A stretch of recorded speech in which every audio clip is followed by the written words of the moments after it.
Gudivada municipal మాజీ vice chairman స్వర్గీయ అడప వెంకటరమణ బాబ్జీ విగ్రహావిష్కరణ కార్యక్రమాలు బుధవారం ఘనంగా జరిగాయి.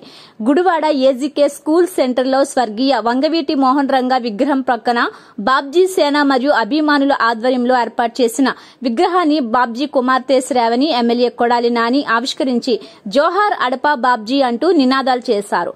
ముందుగా వంగవీటి మోహన్ రంగ విగ్రహానికి ఎమ్మెల్యే కొడాలి నాని, అడప శ్రావణి బాబ్జీ అభిమానులు పూలమాలలతో నివాళులర్పించారు.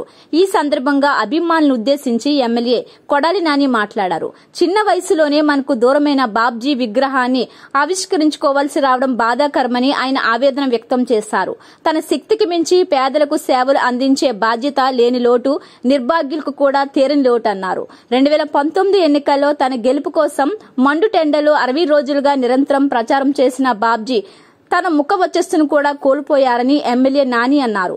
వైసీపీలో గెలిచి పార్టీ మారిన కొందరు ద్రోహులు అప్పటి 420 చైర్మన్ బాబ్జీను వైస్ చైర్మన్ గా దింపేందుకు కుట్రలు పన్నిన విషయాలను ఎమ్మెల్యే నాని తెలియజేశారు. మృదు స్వభావి అయిన బాబ్జీ తన పదవి పోయినా పర్వాలేదని తనతో అన్నారని, పదవి ముఖ్యం కాదు, మనల్ని దింపాలనుకునే 420 గాడి కండకవరాన్ని అణచివేయాలని నాడు తాను బాబ్జీకి ధైర్యం చెప్పానని నాటి రోజులను ఎమ్మెల్యే కొడాలి నాని గుర్తు చేసుకున్నారు.